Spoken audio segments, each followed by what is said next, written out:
Hare Krishna. So today in our world, we see that science and spirituality have a lot of influence. And in that presentation, I'm going to give some introduction to science and spirituality. I'm going to share.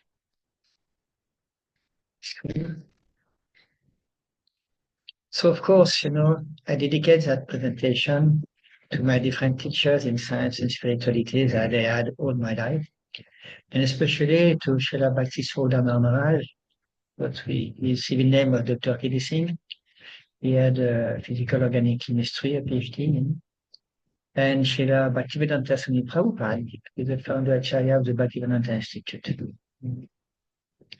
So them are my main inspirations. So now we can ask the question, what is science? We use the term, but actually I was inquisitive to know about the verb science. And I find that in Wikipedia, the science is coming from the word Latin scientia, which means knowledge. This is very important because when we speak about science, we are going to speak mainly about modern science. Modern science means the science that has been developed in mainly Western Europe, France, Italy, Spain, Germany, England, like that. And in all these countries, the language Latin is very important. Anything becoming starting from Latin. So we see that scientia means knowledge. And we see also that when you speak about spirituality, we are going mainly to, first I took actually also the Wikipedia definition, but we are going after to take mainly the Vedic spirituality. So in Wikipedia, spirituality refers to a sense of connection to something greater than oneself, which can include a search for meaning in life, a connection to nature, or a relationship with a higher power. It can be nature, it can be God, it can be something higher. So we can ask ourselves, what is the common between science and spirituality? Are they going to fight together? Can we use them, science and spirituality, in our daily life? And we see actually that what is common between the two are looking for knowledge.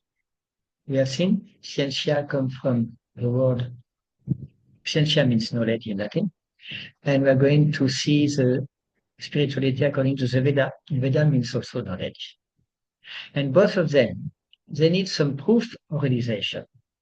It's not only blind faith, no. And both of them want to give more satisfaction, more service, more happiness to the people. And both of them, they need a very important work, internal work. It's not so easy.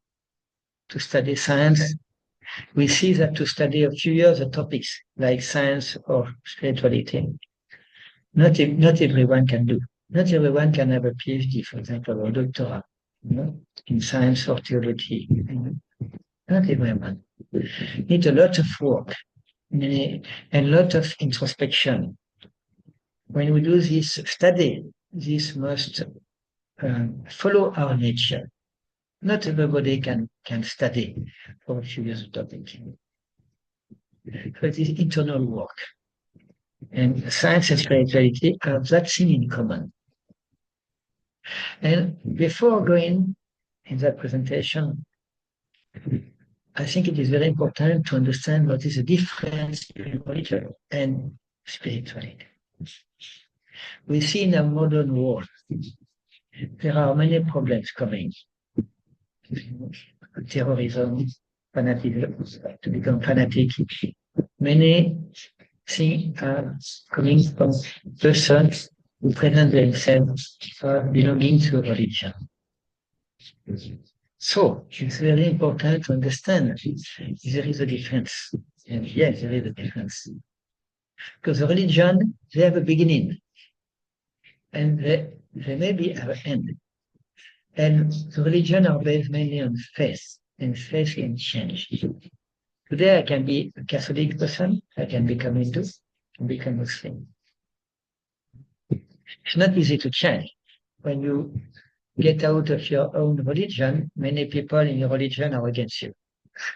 Yes, but it's possible. I can say like that. No? And spirituality, on the other side, is presented as the eternal function of the soul. No beginning, no end. In Sanskrit, we call Sanatan Dharma. Sanatan means eternal, and Dharma means intrinsic, like the nature of the sweet, of the sugar, it is sweet. The nature of water, it is liquid. This is nature. And the spirituality is not based only on faith, it's based more on reality and realization.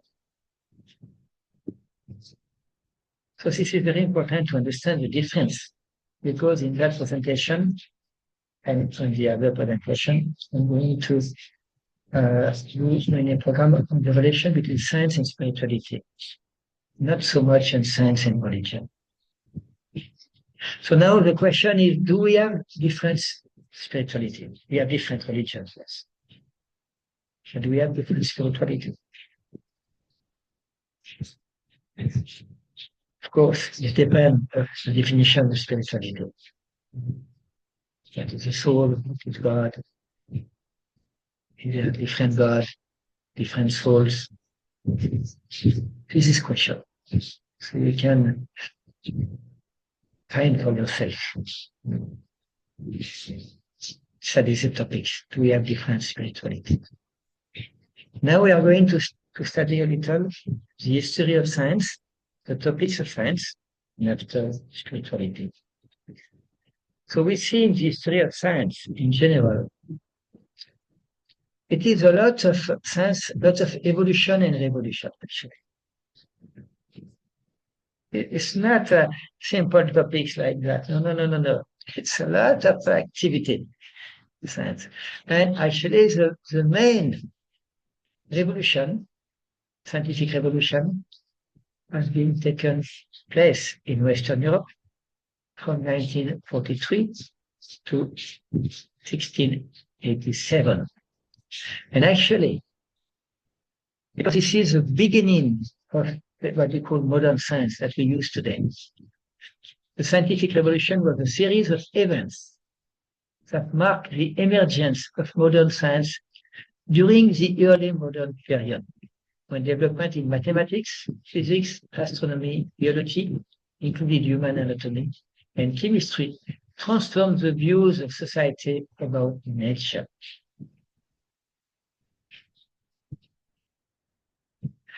And this specific scientific revolution has very important consequences for all of us now.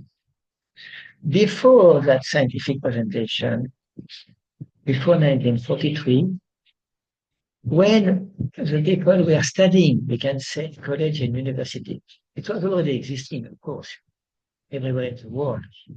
But the topics of study in university were mainly about philosophy and theology.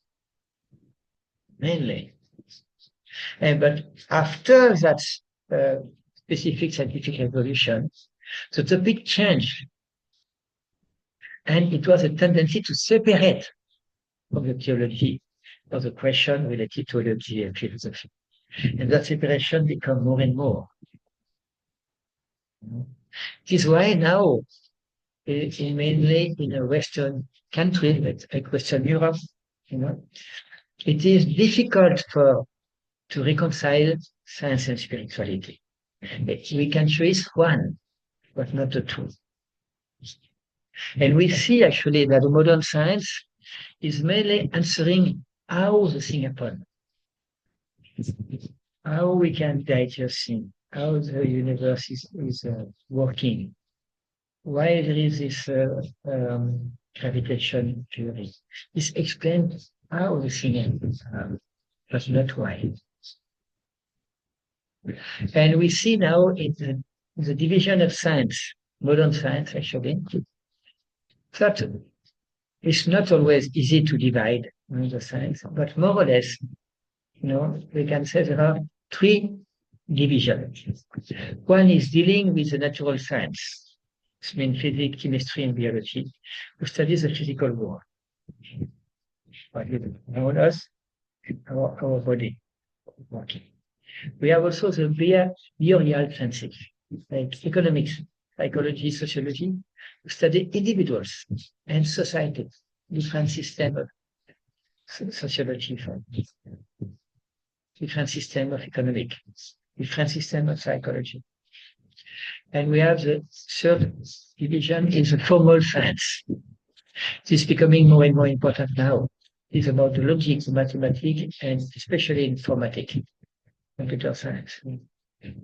We study some formal systems governed by axioms and rules. So we can say this is the three main divisions of science. And now we are going to study the topics of spirituality. What the studies? So actually, spirituality study mainly 5 topics. So I'm presenting according to the Vedas. So God, one name of God is translated to Ishvara. The living entity means the human being, the animals, the plants, all the living entities. We call Jiva in Sanskrit. Material nature, all we see the cosmos, the planets, the galaxies, the creation of the world, the,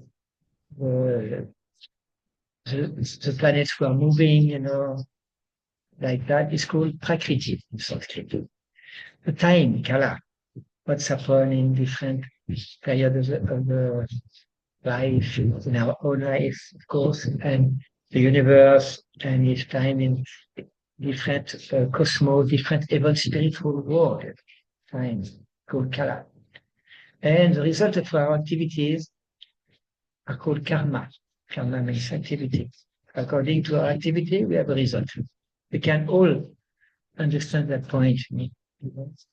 Suppose today, if I eat too much, I'm going to feel not comfortable. I need some rest. I need to digest what I did. This is the result of some activity, of course.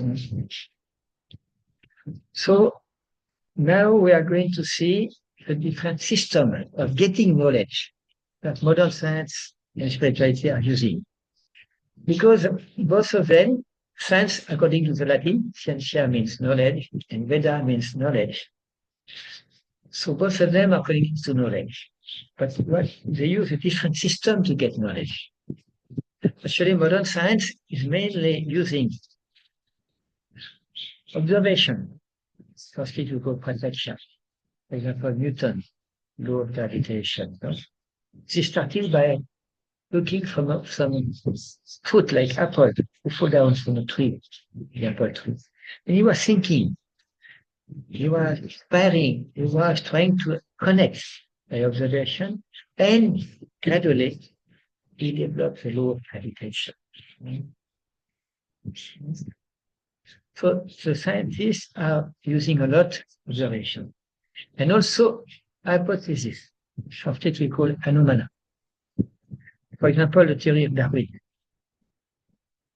Actually, in his biography, very interesting to read, he mentioned that he has been a few years doing all this work, on a boat looking near South America, different species, things like that. After when he came back to England, he was studying his notes and trying to conclude something. It's not a theory of evolution, But in the same way, he was writing to one of his friends, Dr. Wallace. He said, without speculation, we cannot make a theory.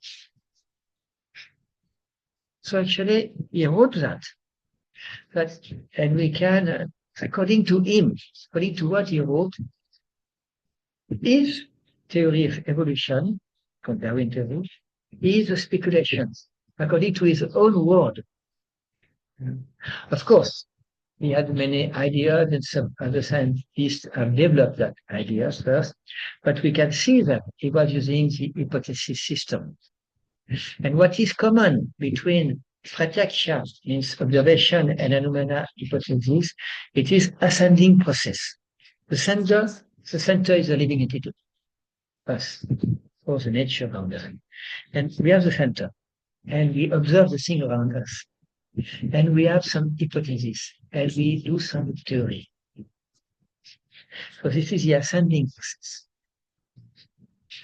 But spirituality, very interesting, is not using the same process. It's using the system of Shabda, we call authority. For example, the big question in life. What is a living entity? Who are we? Where do we come from? What is the soul? If there is a God, what is God? All these type of questions, no? We cannot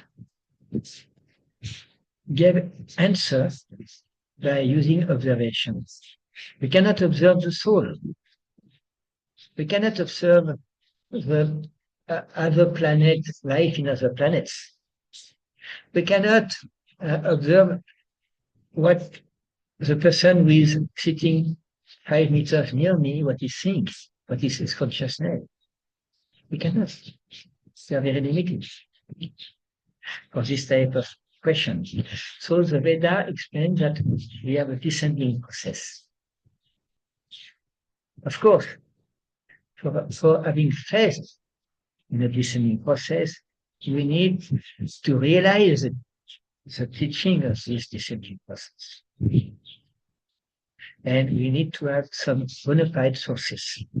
So in the Vedic literature, the source of knowledge is the Vedas.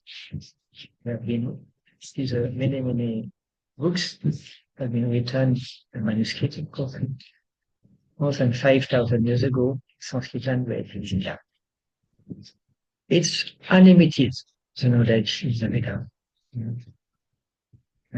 Unlimited. So it means that there are 3 sources to get that knowledge. The Vedas, or the Shastra, means the scripture, are the foundation. And for transmission of this Vedic literature, we need to have proper teacher. We call gurus and sadhu. Guru means spiritual masters or teacher in general, and sadhu means saintly persons, sages. So the bona fide guru, the bona fide sadhu, is going to give us a teaching of the Veda as they are, without interpretation. So this is what spirituality is using. So this is why in that system, descending process, we need to have the right source of knowledge and right transmission of knowledge. If we don't have the right source and don't have the right transmission, we cannot get the knowledge. This is one difference, very important difference between religion and spirituality.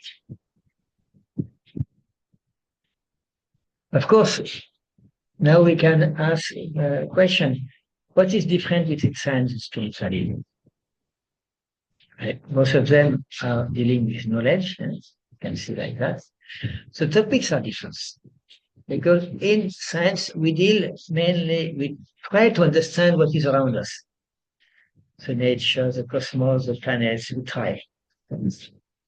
We try to understand what is inside us.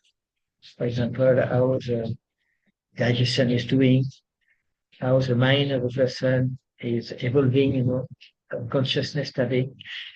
It's more or less in modern science about consciousness, for example. It's more or less since about 50 years that the topic is starting to be studied and discussed. And the way the topics, science is mainly, modern science is using like that. The Vedas are also dealing with the same science, but in a more deeper way. And don't forget, Vedas have been written more than 5,000 years ago. It's not a new thing. We don't have modern Veda. We have Veda knowledge. It does not depend on the time. And in the topics of the Veda, we have the topics of God in general. We have the topics of what are the living entities. Can they move from one body to another? How many living entities we have in the world? What are the different levels of consciousness that we can develop? This is very much developed in the Veda. We have topics about karma, consequences of the activity of living entities. We have also topics who deal with time. Here we are relative time, absolute time. Veda deal with that. And we have seen the way of trying to get knowledge is different. Mainly modern science is using the ascending process, and spirituality is using the descending. Now, one very important question: can science and spirituality cooperate? Actually, in our modern world, we are using so much science and technology, but we cannot live without now, more or less, But we are the living entities. Are we material beings? Are we spiritual beings? Is there a God or not? So this question, personal question, individual question, and human beings have asked this question since the beginning of life. So can the two cooperate? What science can give to spirituality? Suppose they can cooperate. So now I'm speaking, for example, I'm making a recording. I'm using a computer, I'm using Zoom, internet. So I'm using technology to do that presentation. And when you are going to listen, you're going to be in your place, with your phone or your computer, and you are going to be able to see and listen. So it means this is a big effect of science and technology now. It can give something. It can, because of science, we have a washing machine. Because it was washing with the hands. So science can give a few things to spirituality. Many things in our life. What spirituality can give to science?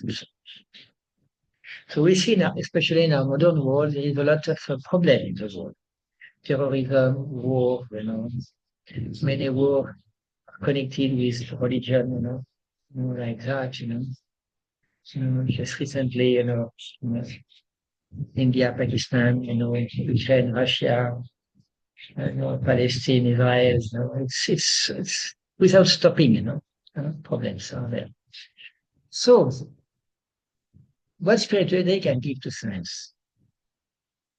I remember, in 2001, it was a big problem with the two big towers in New York were destroyed by flame, in order to, it was a big thing, in the world, And I remember after that,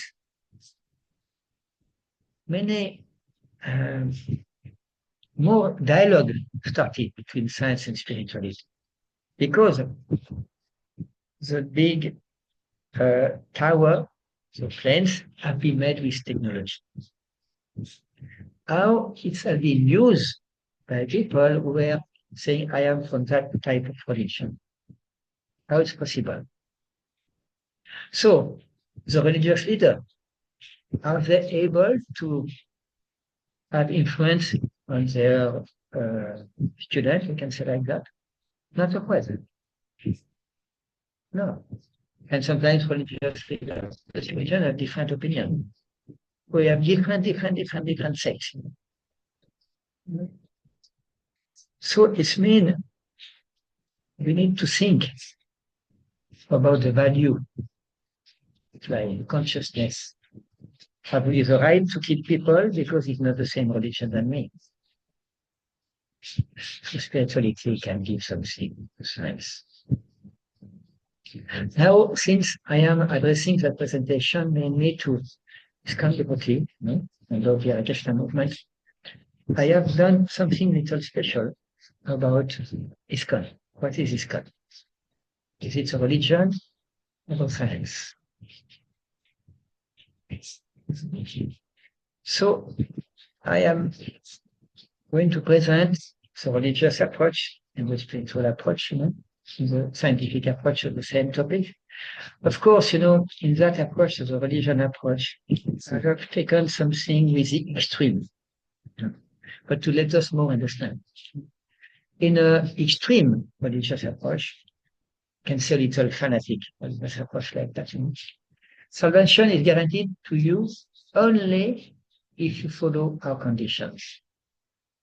Only. If you don't follow our condition, I cannot be member of your religion. And it is one-time choice. Of course, it is possible to change religion, but in reality, it's very difficult for the members of one religion to go to another one. And in fanatic approach, the desire to absolve responsibility is presented. We just need to do what our leaders are telling us to do. And of course, it's been religious organization. If there is an immature spiritual teacher, the spiritual teacher says, it is you just follow me and I take you back home, back to God. You shouldn't question this. This happens in the different religions of today. This is why we have so many fanatic groups. But in the other way, if we try to understand spirituality, God, Krishna, if we take more a scientific search for truth, we don't have guarantee to go back home, back to God. No. We have guaranteed, according to Bhagavad Gita, or the ISKCON devotee, if at the time of death we remember God. But we don't have guarantee to remember God at the time of death. The only guarantees that we have is mean we can be helped in our looking, searching for truth. This way, advance with spiritualists, real spiritualists, is very important. But we need, in our search for truth, to have introspections. Actually, Dr. T.D. Singh, he was saying the secret of success is introspection. Without introspection, we cannot have success. Because spirituality is individual thing. It's personal thing. And the responsibility of spirituality is on me, not on you, not on other people, not of the government, not of the society, not of war. No. I am free. It is my choice. And every minute I can change. I can select my choice.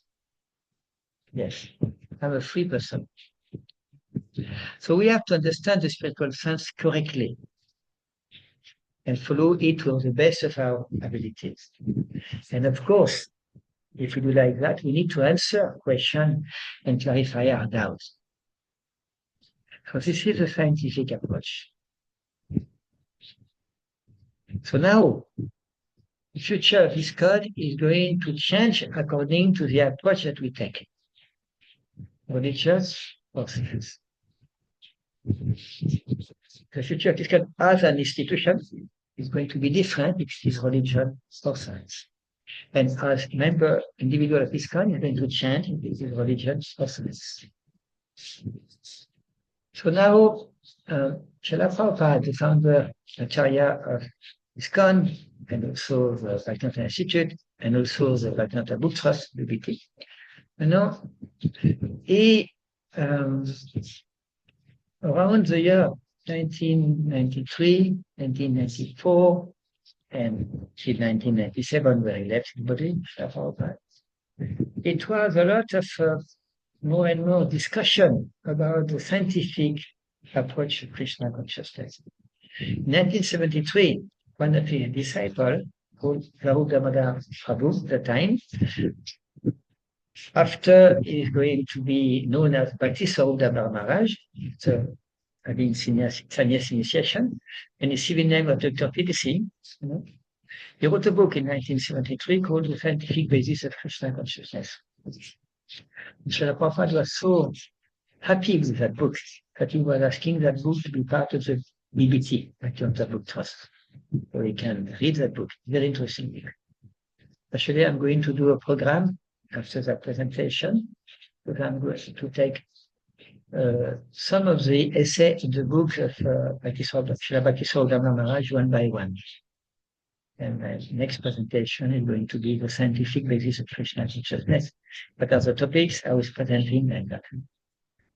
And around 1973 and 1974, maybe some of you have read one book called Life Comes from Life.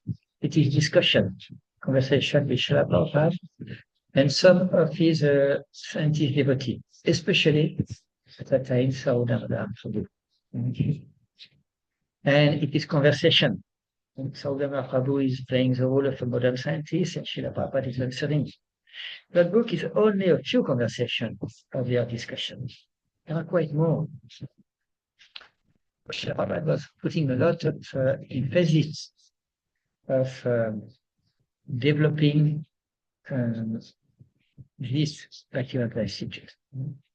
And since a few devotees become involved, like Saraswati Prabhu, Madhava Prabhu, Ramachandra Prabhu, Gyana Prabhu, Ravindra Saru Prabhu, more or less during these years, they, Srila Prabhupada, inspired them to create Bhaktivedanta Institute. And Srila Prabhupada is the founder Acharya of the Bhaktivedanta Institute, like his country. So when in March 1997, means a few months before leaving his body, Srila Prabhupada, he left in November 14th, 1977, he said to Sarodhana Prabhu, the next phase is yours. We must establish our movement as a genuine scientific movement. So it is like indication that Srila Prabhupada was about to leave his world. He has created ISKCON, he has preached all around the world, he has made many temples, many devotees, translated many books, attracting many people to join ISKCON. But now he was asking Sarodhana Prabhu to establish ISKCON as a genuine scientific movement, not a religious movement. It's very, very important. And I put some slide, about the discussion between Srila Prabhupada here and Srila Bhakti-Sarodhana Maharaj here, who was recording. It was a wonderful idea to record actually all these conversations. Like that, all of us, we can have access to that very important dialogue. And it was very, very crucial session. So, and Srila Prabhupada explained in October 1977, it's 1 month before leaving his body, one of his disciples, Amarendra Das, why this Bhaktivedanta Institute. Srila Prabhupada said, also, we have formed the Bhaktivedanta Institute for organizing scientific presentation of Krishna consciousness. This party is our most important preaching arm, which will be able to destroy the bogus presentation and cheating which goes under the banner of scientific advancement. So we can see that Srila Prabhupada, was very clear about the importance of this scientific presentation. Srila Prabhupada said even one time that Bhaktivedanta Institute is here to enhance the prestige of ISKCON. So we can, if we understand a little more in that way, we can see that Srila Prabhupada, being extraordinary personality, pure devotee of Krishna, coming to the West to give the Vedic teaching, coming to the West to give the Vedic teaching, through a bona fide Parampara mystical succession.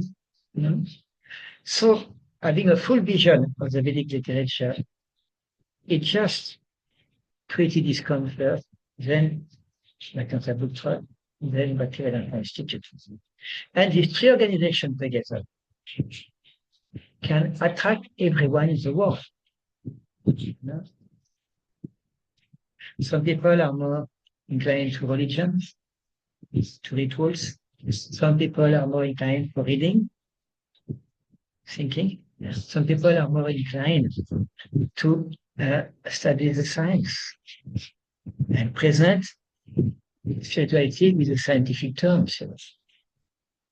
So it is really wonderful that Srila Prabhupada has a genius, unique personality, able to combine the different culture and presenting the science of Krishna consciousness in a simple word, was empowered some of his disciples to be able to present the same teaching in the scientific terms. It is why he was asking Bhakti Saudara Maharaj to do his PhD. Because without having a PhD degree, how can we deal with real scientists? We can have some idea, of course, I can at some point, but you need to have to know the scientific presentation, scientific language. So in 1974, we consider that the translation had been created. So last year it was a jubilee, 50 years ago. Until now, we are trying to do some different programs about Bhakti Institute presentation, anti-preaching going on in different parts of the world, And now I want to just to finish little by presenting what the Bhakti Institute has done since 1974. Actually, in October 1974, 14, 15, 16 October, they did the first international conference on life come from life in Vrindavan. Srila Prabhupada was very sick. It was exactly 1 month before he left his body. And he was asking his scientist devotee, mainly Dr. T.D. Singh, to present life comes from life with many scientists. So they did that in Vrindavan first. And after, the first international program in the West was in San Francisco, 1990, about consciousness, to study the consciousness. So actually, it was one of the main programs on consciousness in the world, starting by the Institute in San Francisco. After that, they did a very important program in 1986 in Mumbai. It was the first World Congress on Science and Religion. Dalai Lama was there, many important personalities were there. I was not there myself. But in 1997, I was in Calcutta for helping the preparations, so I know quite well about that, we can say, program. And they did the Second World Congress on Science and Religion. And here we have a picture of quite a few people, important persons, some are PhD, like in the center here, the person in a black suit, quite old. His name is Professor Charles Towns, Nobel laureate, and physics, and very instrumental to develop knowledge about how to use a laser. He was a main person, we can say. He got to be singing here, different personality. This is a scientist from America. I know him more personally. He's a scientist from Iran. And actually, this person came, and I was 1 year for preparing the Congress in Calcutta. And after, I was listening, attentively about this program, a few days program, And it was wonderful to see that more and more important scientists and more important spiritualists were having the desire to find some bridge about science and spirituality. and be able to listen to each other. So I was really amazed to see that big personalities in the world, meeting together on these two subjects, science and religion, science and spirituality. And actually, in that program in Calcutta, also many students came. And quite a few of these students become really interested by Bhaktivedanta Institute. And this is the reason why we have a very important branch in Calcutta now. Well, this. And the last very important international congress, was in Rome, in Italy, 2004, second international congress on life and its origin. The first was in Rimlaman in 1977. And it was really wonderful to see the cooperation about the Christian tradition. Rome is very important for Christianity. You all know that, solid tradition. And lots of discussion happened, between these personalities, scientists, spiritualists, about life and its origin. And it was very special to see that in comparison to 1997, where I was in Calcutta, more and more people integrate science and spirituality in their own life. I was asking one of the person who had a PhD in physics, an American one. I said, what is your understanding about consciousness, about life? What is consciousness? He told me, as a scientist, as a physicist, I don't know exactly what is consciousness. But I cannot prove consciousness is there. But as a human being, I am sure I am consciousness. I am consciousness. So it was very interesting to see that more and more people were thinking like one person has a PhD is not an ordinary person, They were thinking about it. Sometimes Western science can help us in many, many ways. But the importance drives consciousness. This is individual. And we can meditate on that in our own life. And I just conclude, of course, by giving some information and contact number. Like I was saying, we have now different branches of the Bhaktivedanta Institute in the world. One son is normal because we have different people having different skills, and science is so big, some are specialists, PhD in mathematics, organic chemistry, psychology, theology, philosophy, so many different items. So one very important, we can say, branch is in Calcutta. I put the address here, theinstitute.org, and in that you can have access to all the books that Professor Namash made. He made many small books, many. Scientific basis of social consciousness was the first one. I'm going to present, the fundamental, we can say, fundamental principle on reincarnation, what is life, what is consciousness, and after it was many each interview. So you can have the list of the book here. I put my contact, my personal information, WhatsApp or mail, YouTube channel in English, Science and Spirituality, and also in French, Science and Spirituality, because I'm from France myself. And if some of you are interested by the topics and want to develop some discussions, you can contact me. And that because there are some good WhatsApp in order to make the thing more available, I can say like that. And it means that we can having more understanding about what is science, what is spirituality, and how can we take advantage of these very two important things. Right. So I just conclude by can recite a very wonderful mantra of the Buddhist literature.